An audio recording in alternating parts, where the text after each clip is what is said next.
Jangan lupa bahwa sound system adalah memegang peranan penting di dalam rumah ibadah, karena biasanya orang yang pertama kali datang ke rumah ibadah lebih sering menilai menggunakan pendengaran. Api Pentakosta menyala bersama Holy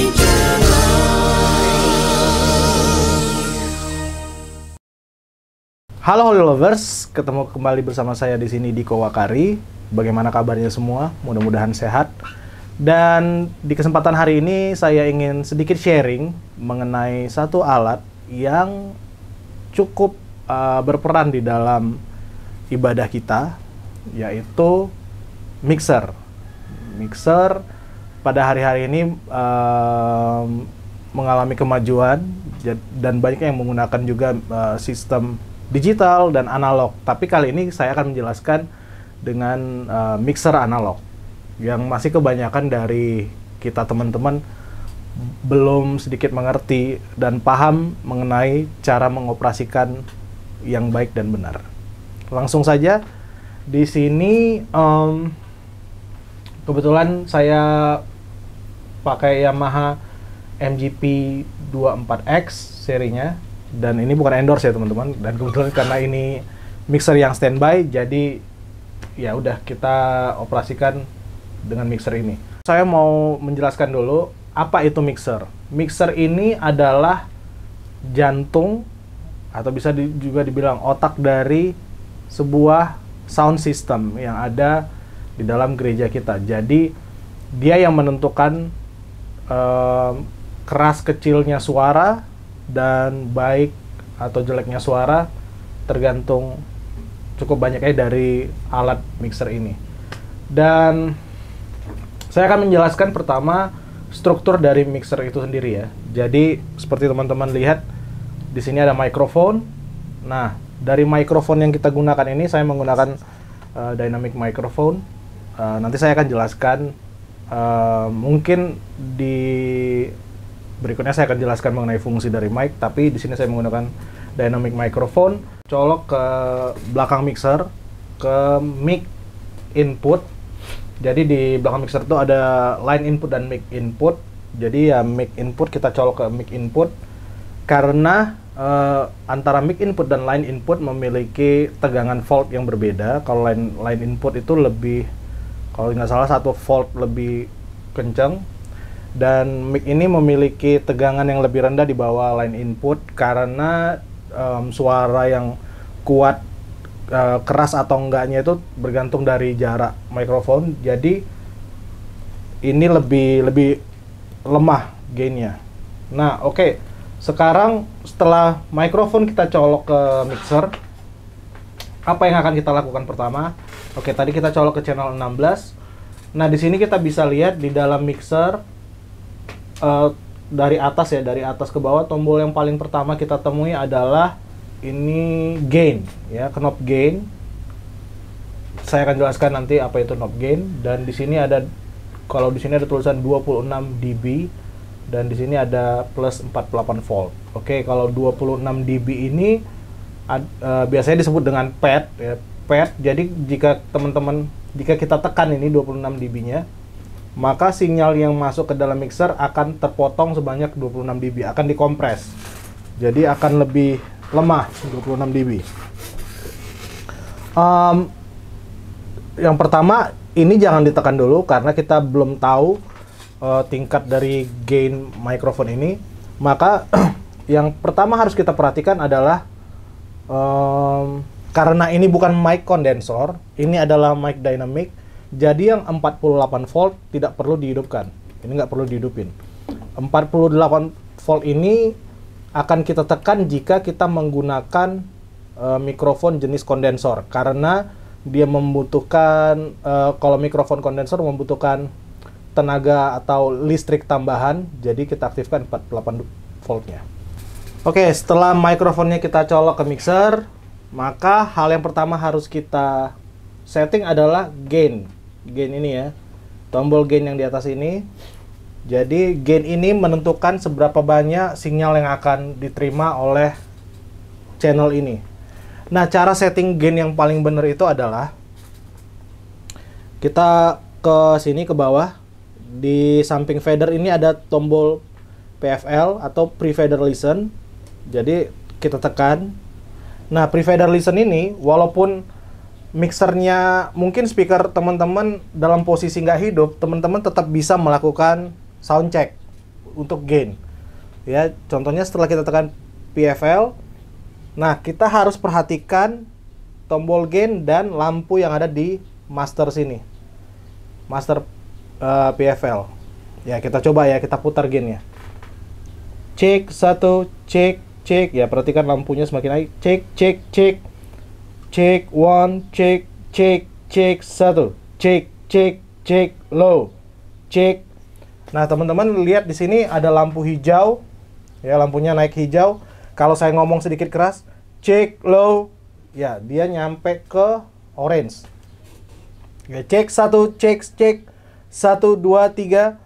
Nah, ini biasanya sweet spot yang paling pas itu adalah di lampu saat dia menyentuh satu lampu orange. Cek. Ya. Jadi ini gainnya sudah cukup baik. Tapi teman-teman juga harus pastikan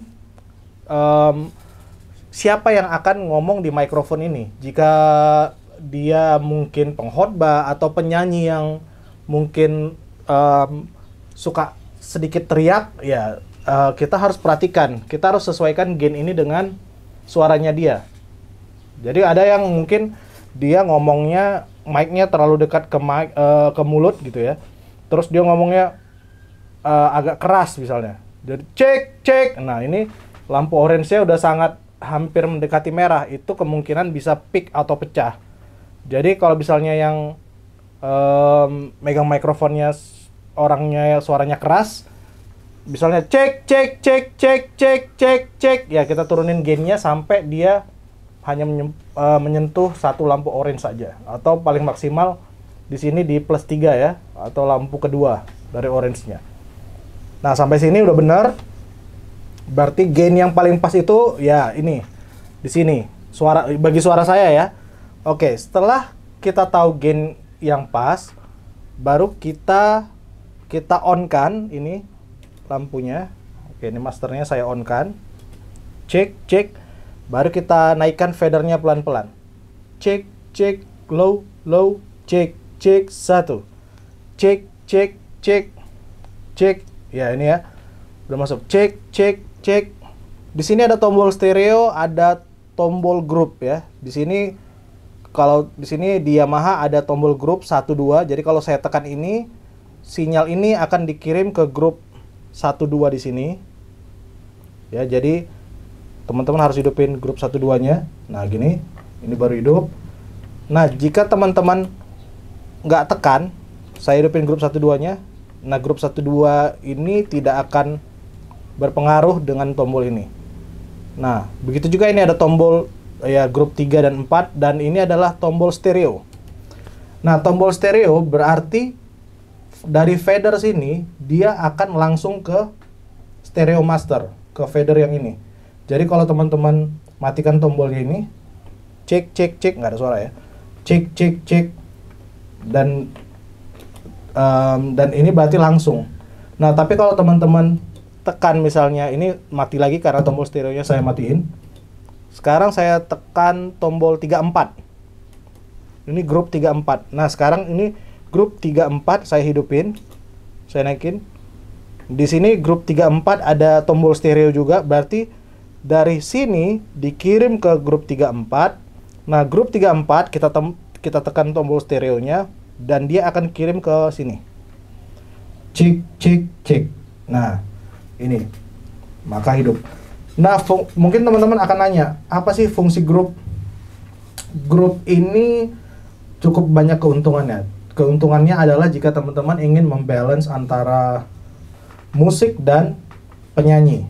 Ya, saya sering gunakan misalnya musik, semua musik baik dari drum, bass, gitar, piano dan lain-lain dikirim semua ke grup 1 2. Nah, 1 2. Saya hidupin, terus semua penyanyi akan dikirim ke grup 3-4. Nah, jadi gitu nanti mungkin musiknya secara keseluruhan sedikit kekerasan, saya nggak akan turunin satu persatu, oh drumnya atau ini, enggak. Jadi cukup dari grupnya, maka musiknya akan otomatis semuanya turun. Dan dengan balance yang sama. Tanpa, kalau misalnya kita individu, misalnya kita mau, oh kayaknya musiknya kegedean, terus kita harus turunin satu-satu, itu sangat memakan waktu. Jadi grup ini sangat membantu. Atau kebalikannya, misalnya vokalnya kegedean, musiknya ketimpa ya misalnya, nah vokalnya bisa kita turunin dari grup. Gitu. Jadi grup ini ya cukup sangat membantu, lebih efisien cara kerjanya dengan grup. Oke, ini tadi mengenai signal flow-nya ya ke grup ataupun ke master. Kita kembali lagi ke gain. Oke, tadi gain udah saya jelaskan, dan tadi ini ada 26 dB ya, 26 dB. Nah, jika teman-teman biasanya 26 dB ini kita gunakan untuk line input, contohnya kayak keyboard, gitar yang rata-rata suaranya itu memang sudah rata. Kalau keyboard kan volumenya kita naikin misalnya di angka 12, maka volumenya akan tetap segitu. Kalau mic kan walaupun fadernya kayak gini, tapi kalau mic-nya saya jauhin dari mulut, nah volumenya akan berkurang. Jadi cukup dynamic mic. Nah, kalau line input yang gitar, keyboard dan lain-lain biasanya memiliki gain yang cukup besar. Nah, kadang-kadang gainnya pun udah kita turunin sampai angka 8 misalnya ya, jam 8 atau jam 9 masih tetap gede. Nah, di sini pad sangat membantu ya. Jadi kita tekan padnya, dia akan potong gain dari dia akan potong volume yang masuk dari ke fader sini. Jadi otomatis line inputnya akan lebih gampang diatur. Oke, berikut ini saya akan coba dengan line input. Ya, di sini ada gitar elektrik yang sudah masuk ke line input channel 14. Oke, channel 14. Kita lihat gainnya. Oke, gainnya kita nolin dulu. Nah, sekarang kita mau cek gain dari instrumen. Nah, ini walaupun gainnya udah masih 0, tapi gain yang masuk di sini cukup besar ya.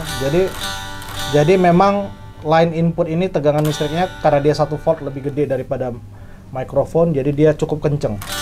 Nah, untuk itu kita coba dulu setting gainnya.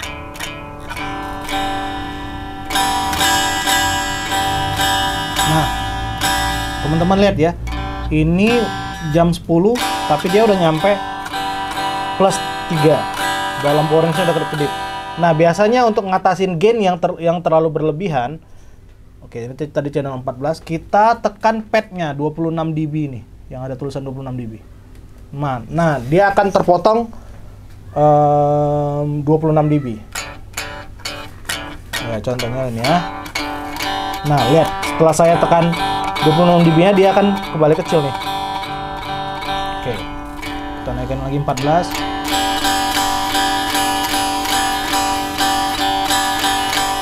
Nah, ini yang aman sih. Ya, kita coba hidupin.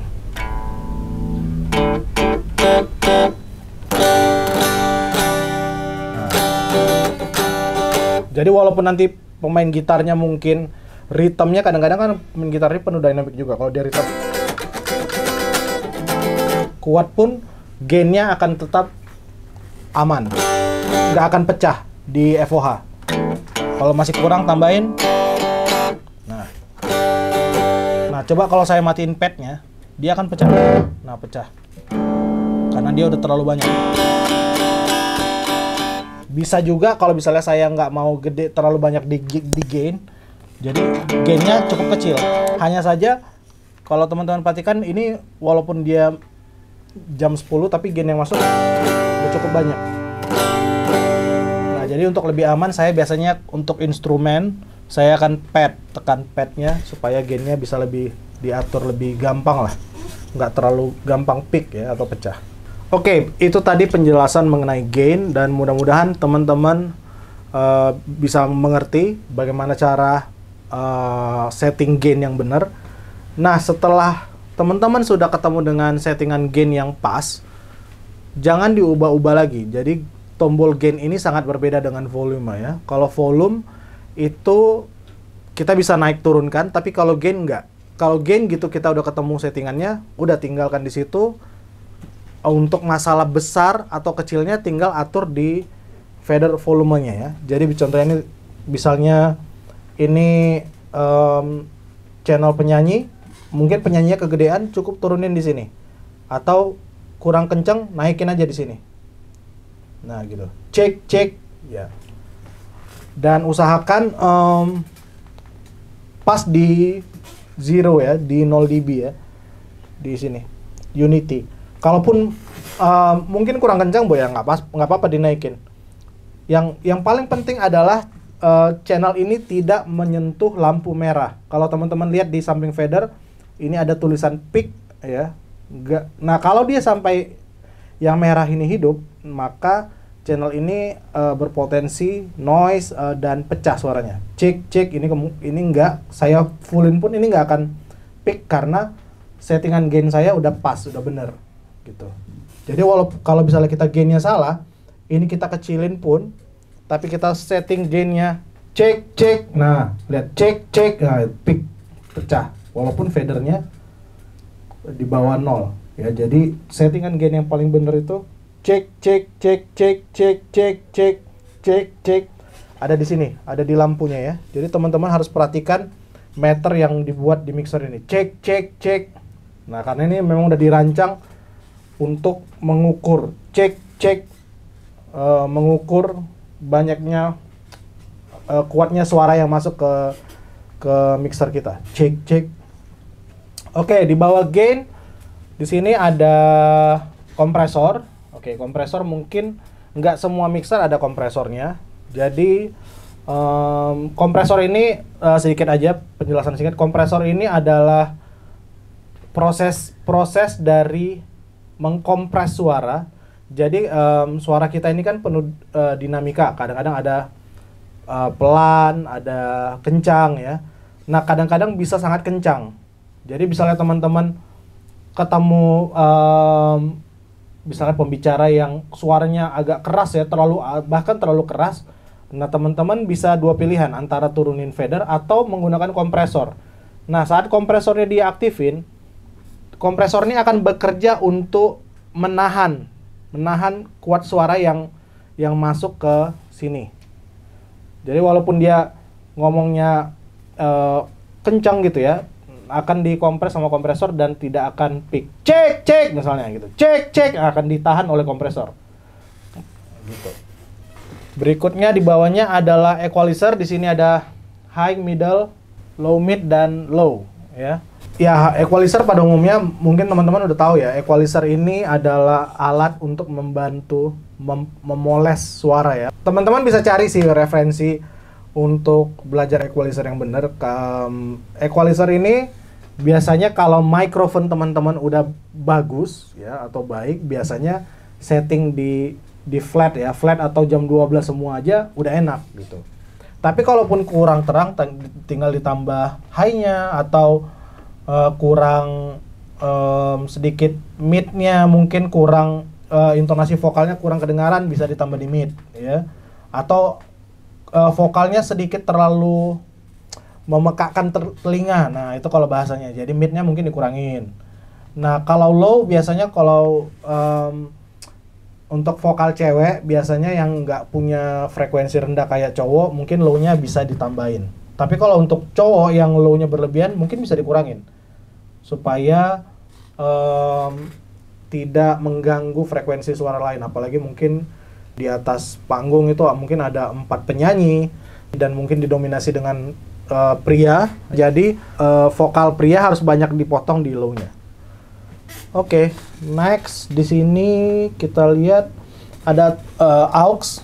Di sini ada knob aux 1, aux 2, aux 3, aux 4. Nah, aux ini biasanya difungsikan sebagai channel stage monitor ya. Jadi misalnya aux 1 misalnya kita sambung ke stage monitornya worship leader.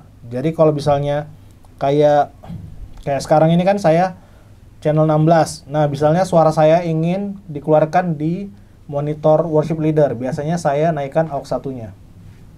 Di sini aux 1, oke. Atau misalnya aux 4 ini digunakan sebagai monitornya pemain drum. Mungkin pemain drum ingin mendengar suara worship leader, naikkan di aux 4.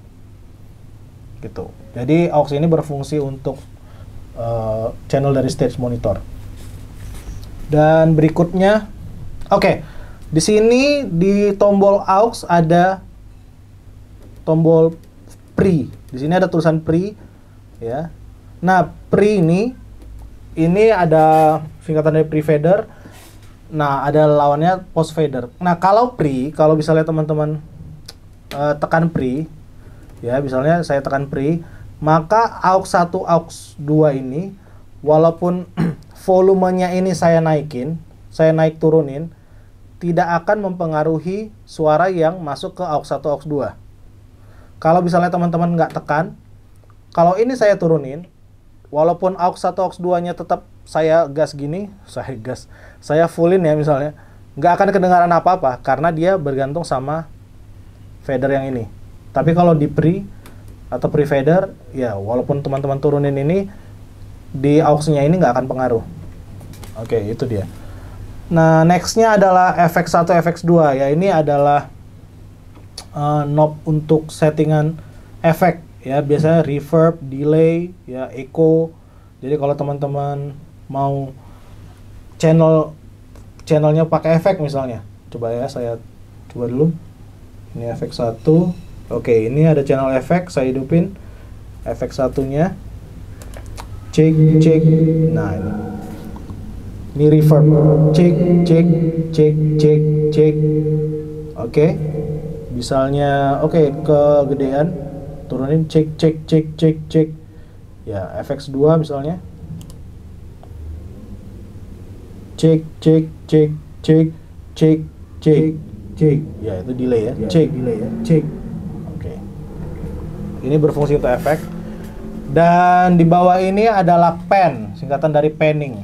Bukan pening ya guys, tapi panning. Panning ini digunakan untuk menentukan sumber suaranya keluar di mana. Contohnya gini, di speaker kita, bahasa gampangnya, di speaker tembak kita atau FOH, di speaker FOH itu kan ada speaker kiri dan kanan, ya. Jadi contohnya misalnya teman-teman di channel 16 ini saya ingin hanya kedengaran di speaker sebelah kiri, maka saya arahkan pennya ke kiri. Cek. Maka dia akan hanya keluar di sebelah kiri. Kalau saya arahkan ke kanan, dia hanya akan keluar di speaker yang kanan. Kalau di tengah, dia akan keluar di kedua speaker. Oke, itu fungsinya. Tombol panning ini sangat berfungsi jika cukup banyak instrumen yang ada di atas panggung. Contohnya misalnya pemain bandnya ada saxophone, ada pemain keyboard 2, gitar 1, ya, drum, bass, baru singersnya ada banyak.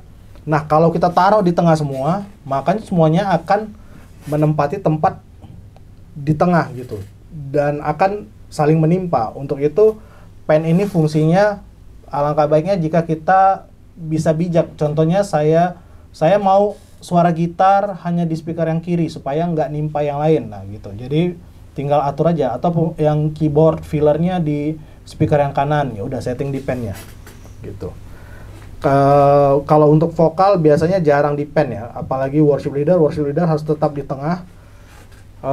Kalau singersnya sampai 5 atau 6, mungkin singersnya boleh sedikit di panning. Yang ada yang singers yang suaranya di speaker kiri, ada singers yang suaranya di speaker kanan. Oke, di sesi yang kali ini saya akan menjelaskan mengenai jenis mikrofon yang cocok digunakan untuk mendukung kualitas dari sound system gereja kita sendiri. Seperti yang saya gunakan saat ini adalah dynamic microphone. Nah, di dalam mikrofon, teman-teman harus belajar melihat yang namanya polar pattern. Ya. Pada umumnya, dynamic microphone yang saya pegang ini mempunyai dua polar pattern, yaitu cardioid dan hypercardioid. Cardioid, patternnya ada seperti ini. Nah, Cardioid biasanya kalau melihat dari patternnya itu dia cek seperti saya ngomong, pusat suaranya ada di tengah, ada di sini. Jadi kalau misalnya saya pakai mic cardioid seperti ini, terus saya ngomong di samping, ya, saya ngomong dari sini, ini tidak akan maksimal. Cek, tapi waktu saya geser, cek. Nah, ini lebih jelas, makanya kita perlu tahu polar pattern dari mic kita, dan kita harus tahu posisi mikrofon saat kita ngomong, bernyanyi, ya, atau berbicara. Cek seperti ini.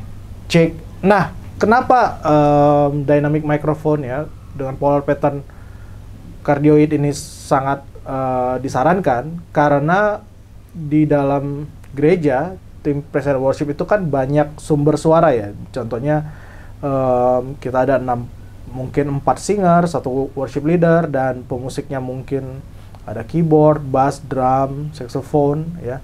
Dan semuanya mengeluarkan bunyi yang cukup keras. Jadi saat misalnya saya singer, saya berdiri di depan monitor misalnya, depan monitor saya, dan di monitor ini keluar suara piano misalnya, worship leader dan lain-lain, otomatis suara itu akan ditangkap oleh mikrofon. Oke. Nah, dengan dynamic microphone, otomatis suara yang akan masuk ke mikrofon akan sangat terbatas. Jadi hanya suara yang bersumber dari mulut saya saja yang akan masuk, dan yang lainnya, contohnya misalnya cek akan tereject, ya. Kenapa? Karena polar patternnya tadi, karena pengeras suara yang ada di dalam mikrofon ini hanya bertumpu pada satu titik ini. Cek. Nah, untungnya semakin sedikit suara yang masuk ke mikrofon, akan semakin sedikit noise yang ditimbulkan atau feedback. Jadi bayangin teman-teman kalau misalnya ada 4 orang yang megang mikrofon dengan polar pattern kayak kondensor misalnya. Kondensor itu lebih sensitif. Dia ini seperti ini contoh mic kondensor. Kondensor jika saya hidupkan, saya akan, misalnya saya ngomong dari semua sisi, ini akan nangkap dengan volume yang cukup sama, dan ini lebih sensitif dan lebih gampang noise. Jadi biasanya mikrofon kondensor digunakan hanya untuk keadaan tertentu, misalnya pengkhotbah atau pembicara mempunyai volume suara yang sedikit pelan, atau dia mempunyai kebiasaan pegang mikrofon di bawah gini, jadi sedikit jauh dari mulut. Nah, otomatis memerlukan mikrofon kondensor supaya kita tidak paksain di mixer, karena kalau dengan dynamic microphone semakin jauh diletakkan akan nggak kedengaran suaranya.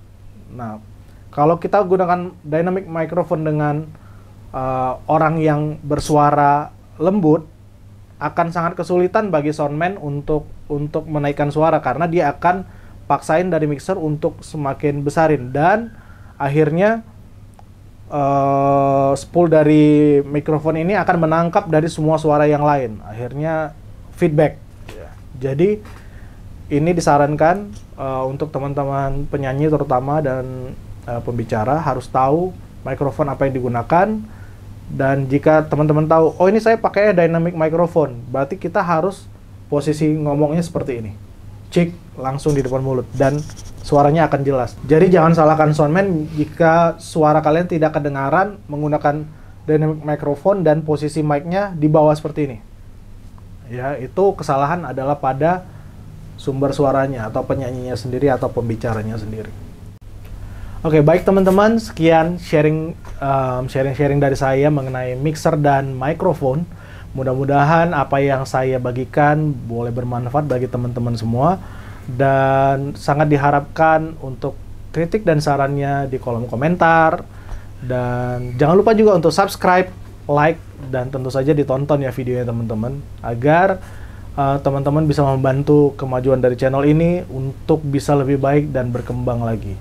Dan pesan saya adalah jangan lupa bahwa sound system adalah memegang peranan penting di dalam rumah ibadah, Karena biasanya orang yang pertama kali datang ke rumah ibadah lebih sering menilai menggunakan pendengaran dibandingin penglihatan. Jadi biasanya mereka jika mendengar dengan nyaman, ya, suara musik, suara penyanyi, suara pengkhotbah, maka biasanya mereka akan lebih nyaman. Jadi ya itu saja pesan dari saya. Mudah-mudahan kita bisa lebih maju lagi dan Tuhan Yesus memberkati.